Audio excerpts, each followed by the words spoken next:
And we're live. Okay, hi. I'm JuegAriel or Ariel or Jug or JA or however you want to pronounce my name at this point, and I'm accompanied by Smaralek.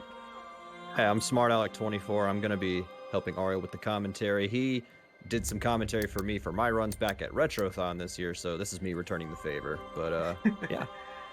Okay, so I'll explain things about the game once we start because we have a minute and a half cutscene right at the beginning, so it will be enough time.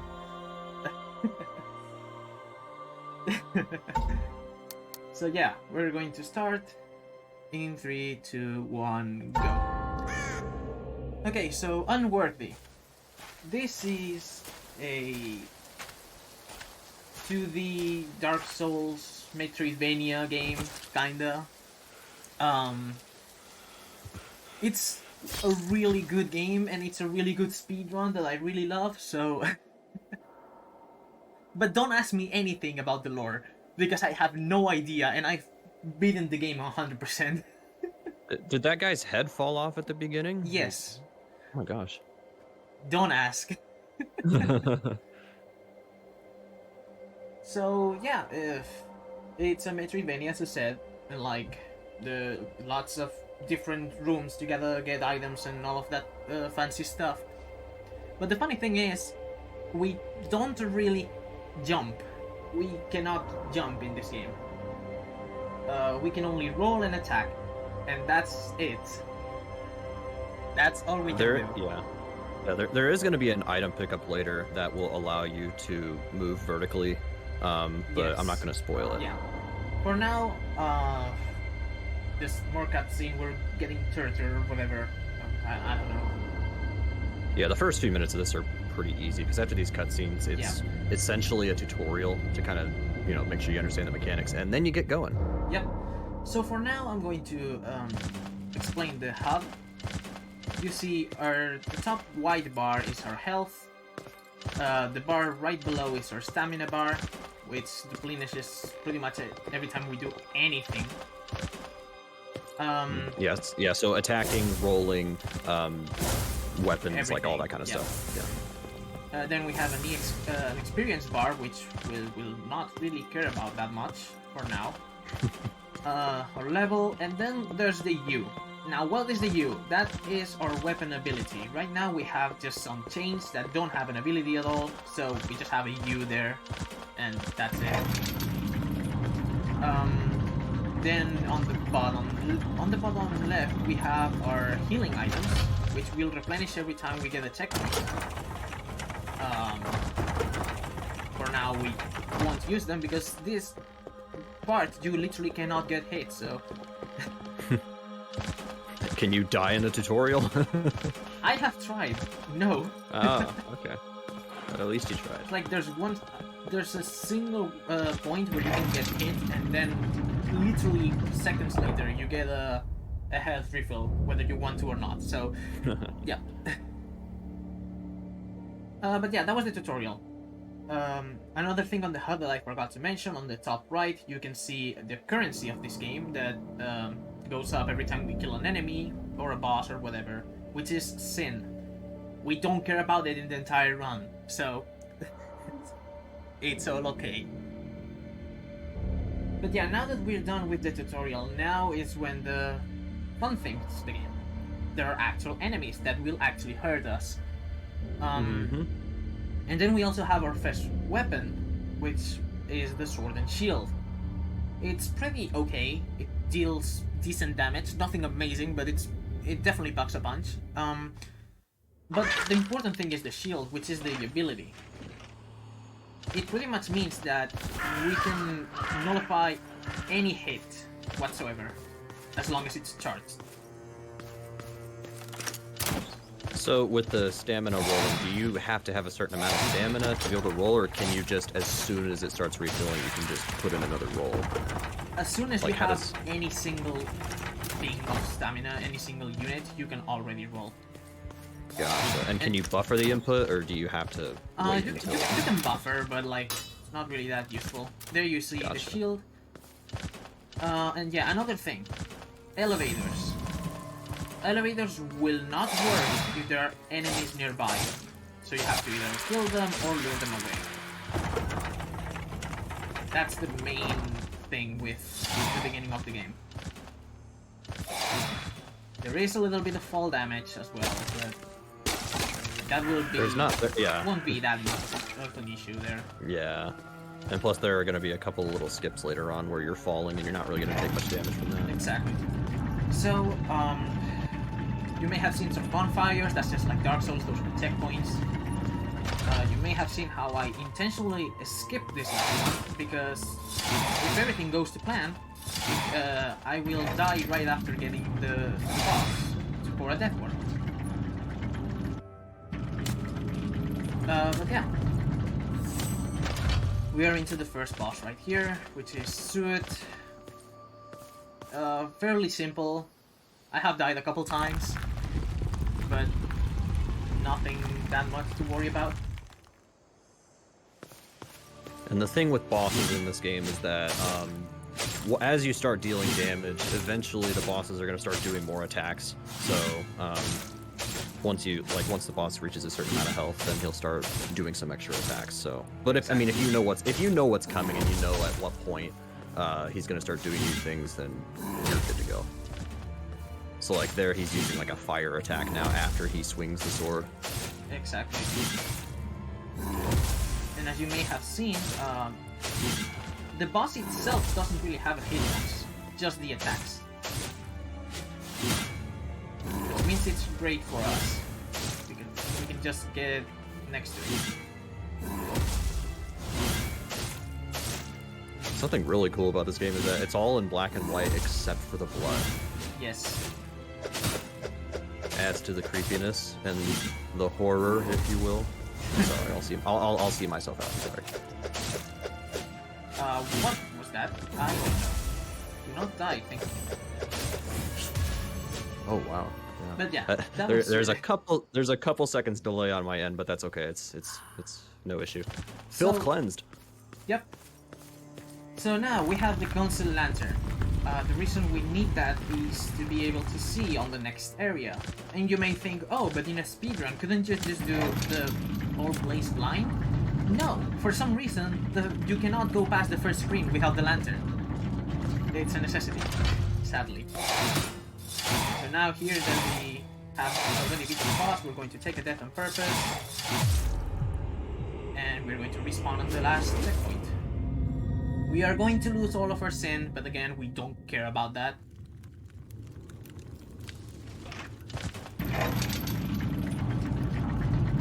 So, when you level up, you get more strength, more health, and more stamina. It's really little what you get for every level up. But once you get like 10 levels up or whatever, you definitely notice the difference.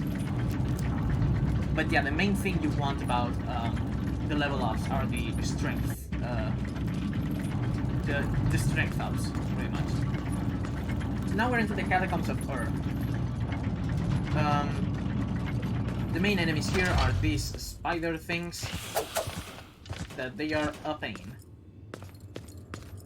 And you will see why, maybe not here, okay yes, you will definitely see it. When you're far away, they can either rush to you or shoot a projectile.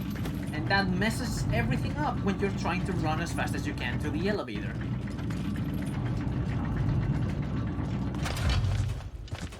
There have been times where... It's always spiders. Yeah.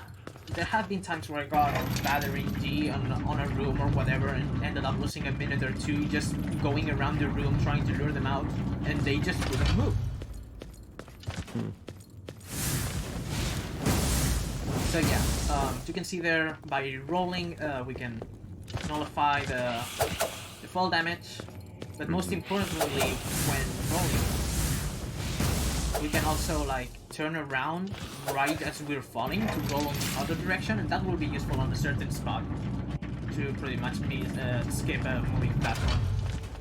We're going to take a quick detour here, and that is because we're going to get our first rune. Now, what are runes? They are equipable modifiers. Some of them are straight up buffs, others have a rich reward mechanic. And And that is pretty much it. They are equipable, which means they're not permanent or whatever. But they are useful, so we're gonna be getting them. So right now, here we go to the right, which is the correct path, I guess you could say. Is the intended path. But after the checkpoint, we're going to immediately turn around, and that's because we are going to get one thing first before continuing, and then we'll death warp there. Yeah, I would imagine trying to platform or to maneuver all the way back there is just time-consuming, but also a pain because these enemies are still here. You're not killing any of them, so. So these enemies with the shield, usually you need the hammer to break the shields and whatever. But if you turn around right before attacking, you can hit the back of the shield and get bonked on the other side. So that's the item we needed. It's the Spire Dungeon key, and now we get ourselves. But apparently I got one more health unit of needed to a one-hit KO. Wow, okay. Thanks, game. So, yeah, now we're here. This room is a pain, because this can happen, where both of the spiders decide to do completely different things. And now you have to rely on RNG again. Thank you. Okay.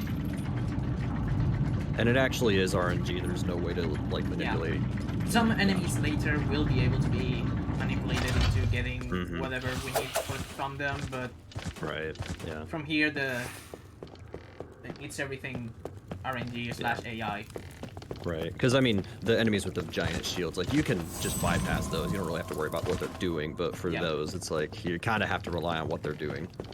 Yep, so now we're going into the second boss, but let me equip the rune before I forget, because it's not the first time I forgot, and I have died to the boss and be like, why is this so difficult now?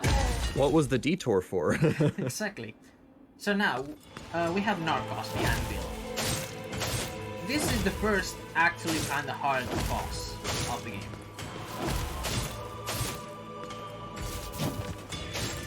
He deals a lot of damage really quickly. And later in the fight, it won't be all melee. He will start shooting projectiles and you have to roll, and if you don't have the stamina for it, then, well, that's too bad. Yeah. So you can't crouch or anything. No. You just gotta take it.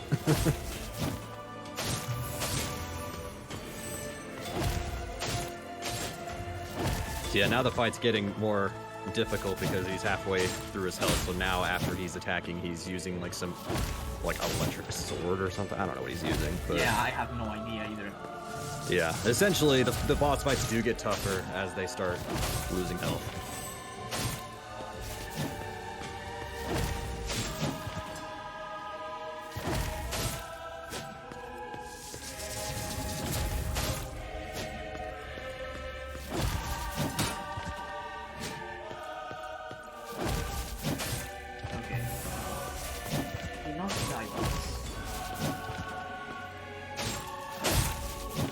Okay, do not die, please.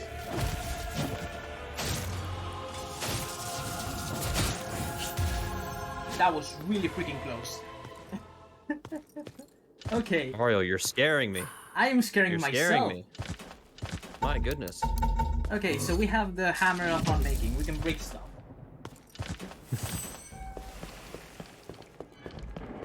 The hammer makes a lot of things fun. There's another item we're gonna get later, or Ariel's gonna get later, that as soon as I saw it the first time, that's super cool. But okay, but for now we have the hammer. Yeah, if I didn't hit him a second later, I was dead. So. Oh yeah, that was really close. And you were out of potions too. Yeah, so that was cool. Emotion. Right. No big deal.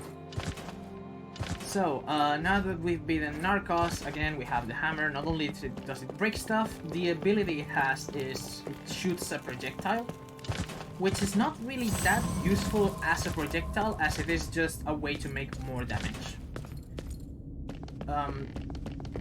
And also for this, it's kind of puzzles, I guess, but it can also drop platforms, which it's about. This whole place centers about that. So Yeah. There's gonna be one platform later on where he'll hit that, but he's not even gonna ride it. He's actually gonna he just wants to move it out of the way because he wants to fall down. Exactly. It's interesting that the platforms rise back up though. Yeah. Spikes are a one-hit KO, by the way. Oh. Don't want to touch those. Yeah. So now we need to go to the right, but there's a door, and we cannot go through the door yet, so we need the key. So we're gonna go down to the mini-boss to get the key. But yeah, with the hammer we can break those shields. The bad thing about the hammer is that it consumes a lot of stamina. So it's more of plan your hits carefully instead of just swinging around like the sword. But yeah, we are here. That's the key. But again, mini boss. Hopefully, I will level up. If I don't, that's really not that bad either. Okay, I didn't, but that's fine. Are you gonna be able to kill enemies later to level Yeah. up there? Yeah. Shouldn't be too much of an issue then. So this guy is a pain. He likes to attack with the ground. So. Yes. Okay. I have no idea how I got hit there, but sure thing. I would kinda like to get rid of that wizard thing.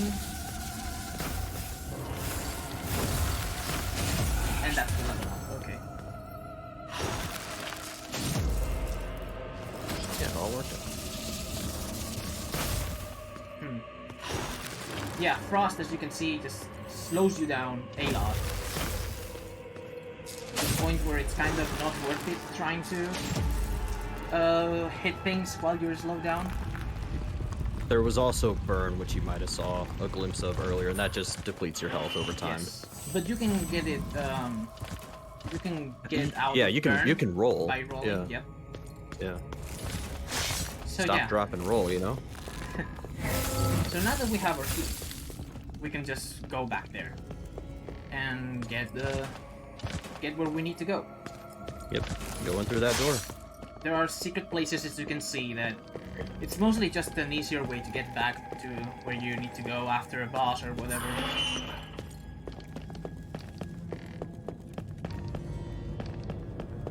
Bow busted though, yep. You will see now. Yep. So this is the one. I got it first try, perfect. Very nice. Yeah, that roll to the other side. If you don't do it okay, you end up just not rolling because you're in the air. And if you do it too early, you end up not turning around and you end up falling anyway, so... Yeah, it's it's one of those, like, you know, at face value, it's, like, sort of simple, but at the same time, it's like, there's more to it than just pressing a button and going. Yeah, like, it's a lot of timing. Right. So now we are going to the shockwave. Oh, go ahead. Now we're going to use the Spire Dungeon key, and the main reason of why we needed that key instead of just going around or whatever, is because that way we skip a boss, Gaspar. Yeah, I was just gonna mention that the shockwave as well also stunned that wizard who was on the other side of the platform, and they can, you know, freeze you, and that'll make things complicated because you're slower. So now we leveled up there a little bit. Now we're going to use all of our field items here. We're going to get more later, but you know, more level up, more health, more things. And you might as well do it on the elevator since you can't do anything else. Exactly. Just like Dark Souls, the menu doesn't really pause the game. It's just the game is still going even if you're pausing. Now I'm gonna get burned a bit here, but you know, not that big of a deal. Okay, so now we're going to get, as Tat has said, the best weapon in the game. Chat knows. Yep. I don't have chat up right now, but yeah, they know. We're going to get the spirit bow. And it's The spirit bow is super cool. It's not only a good item, a good weapon just as is, but it is also very broken. Yes. But he's got to first dodge this turret. Yeah. We have tried a lot, but we cannot go down directly. The turret will always snipe us and kill ourselves. So yeah, but if you position yourself to where like the wall is just barely, like it'll hit the wall and then you can go. Exactly. So, no problem there. So yeah, here is the spirit bow. Yeah, this is a pretty cool weapon. Not only does it function as a bow, but what you're going to be able to do with the spirit bow is, I mentioned earlier that there's an item that you can use to move vertically, and that's exactly what you can do. So when you shoot an arrow and it lands on the ground, you will teleport where it is. Exactly. The bad thing about it is that it consumes quite a bit of stamina, but it's way too useful to not have it. Yeah. And even just normal sections where you're just walking, like you might as well shoot an arrow and go, because that's a time save. Exactly. So, yeah, this is a really, this is how this game goes super fast. So yeah, and plus there's also, I won't spoil it yet, but there is a way you can do a couple of skips with the bow. Yes.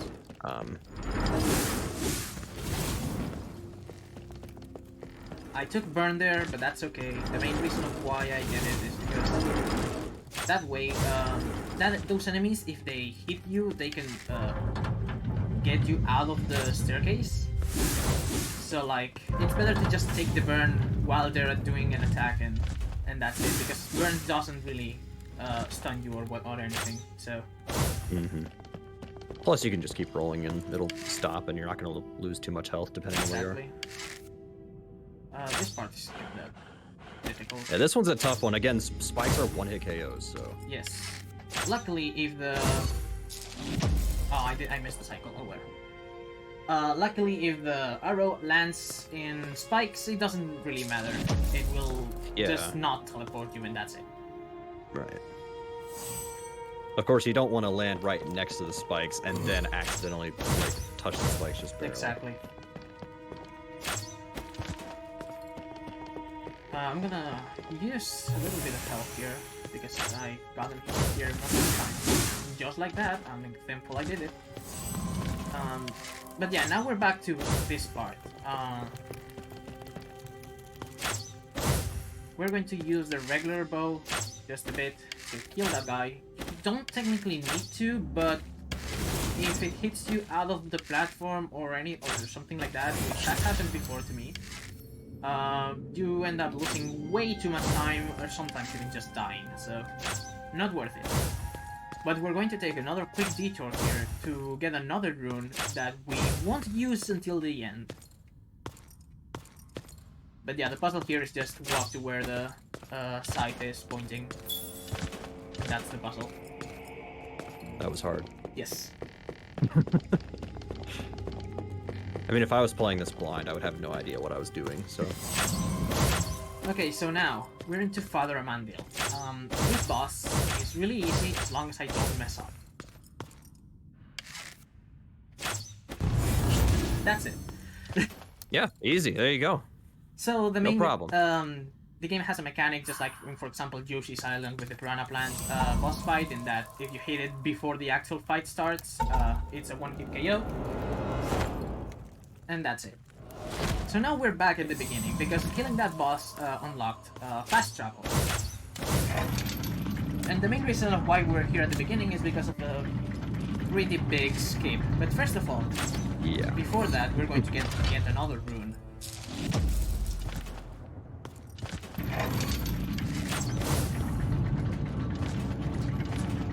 So this is kind of a trivia that another NPC tells you the answer or whatever.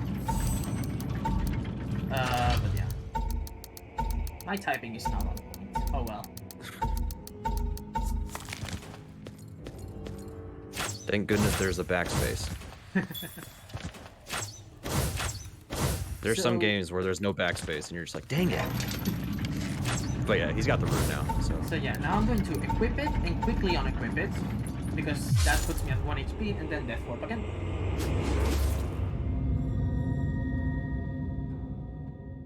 And since he had 1 HP, that's enough to die from the fall damage. Exactly. So now we're here. There's a big tree on the right. What are we gonna do? Let's just get over it. So normally, you're supposed to kill a boss that gets you the gauntlets, fire gauntlets, and burn the tree down. But you can just do that. And now here where you're going to see how broken the Spirit Bow actually is. Turns out doors aren't really solid. Yeah, there is like, I don't know if, is it maybe like a pixel or something? There is a spot where, I mean, you just saw it, but you can actually shoot through the door and just bypass it without having to use a key or anything. Exactly. Fun fact, that was actually patched on the more recent update. Oh, but we used a speedrun, just a beta branch called Speedrun Spirit or whatever, and we use that. There you go. So yeah, now here's where we're usually going to fight Great Knight Dominic and whatever, but we can just skip all of that and get to the final zone of the game. Yeah, if it's not pixel perfect, the door clip or whatever it is to shoot an arrow through, that's like, you don't have much room to work with. Yes. So. And the other big skip right here, this statue. Normally you're supposed to fight the forest dancer to get an item and then speak to the NPC so it can open the statue or whatever, but you know. No thanks. No thanks. Fun fact about that statue clip, that one, for some stupid reason, I still don't know why, it doesn't work on Linux. That is weird. It really is. Okay, so now we're into the Godless Shrine. This is the hardest part, honestly. Enemy manipulation here becomes really difficult. To the point of you have to be doing exactly everything. Right? Everything needs to be right.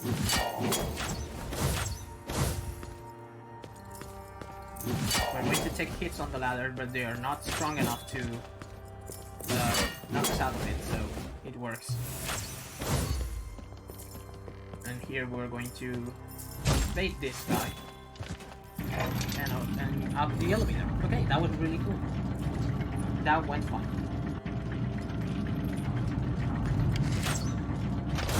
I'm going to heal here just for safety, you know, checkpoints. Right. And then we don't care about doors again. What door? Yeah, I don't know.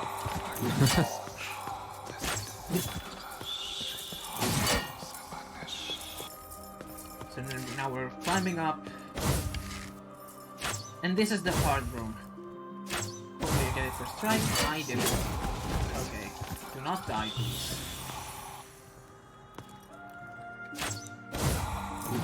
There we go. That's the manipulation here. As I said, it is kind of hard. You need to do everything pretty exactly if you want everything to go well. Yeah. Since we skipped a lot of the game, like, we don't have a lot of things that could be useful, so Exactly. you really have to be on point with this. Besides of our health really not being as high as the game would want to at this point.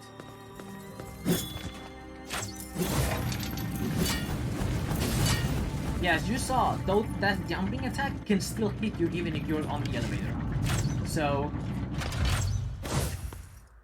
gotta be careful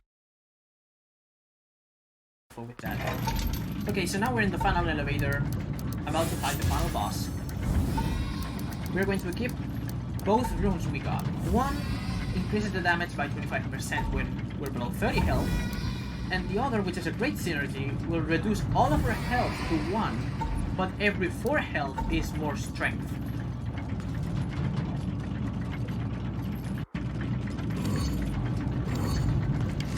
I'm going to take the checkpoint here because I have died to this boss multiple times. Plus, it's a marathon, why not? Exactly. Not before our hour-long cutscene, of course. So we're 10 minutes behind estimate. If I do it first try, then yeah, that's 10 minutes. If I don't, then who knows? We'll see what happens. But good luck. Yeah. So yeah, the main thing about this boss is it's pretty short because of all the damage buffs we got, but at the same time, a single hit kills us. Mm-hmm. So we kinda don't want that to happen. And just like the rest of the bosses, he's gonna get more aggressive as the health goes down. Exactly.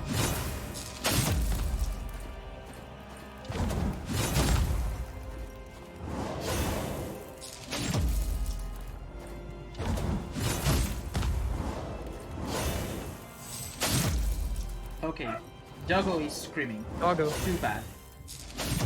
I kinda cannot. Ah, yeah. Ah. Got no stamina. Stamina management was bad there, and I kinda couldn't roll. Oh well. Let's just try again. That's a good thing about that checkpoint. Is right there. Yeah. Imagine if there wasn't a checkpoint there. Yeah. Oh my goodness. Okay, now he's getting a better pattern. I'm gonna try to stay quiet and let you focus.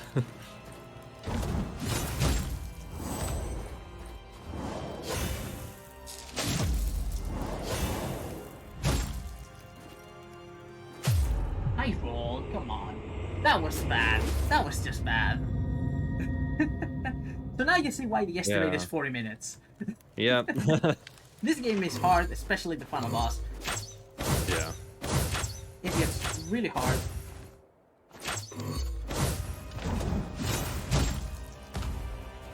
This is possible though. You can do this way. I mean, of course I can. Yeah. Otherwise, you wouldn't have submitted this game. Exactly. So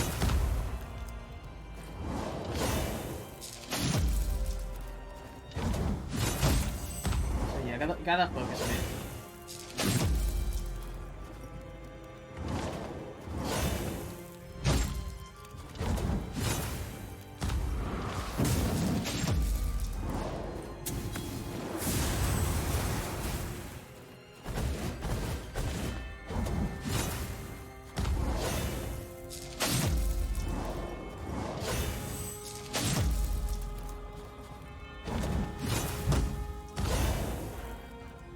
Just take it slow. Wait for the next attack.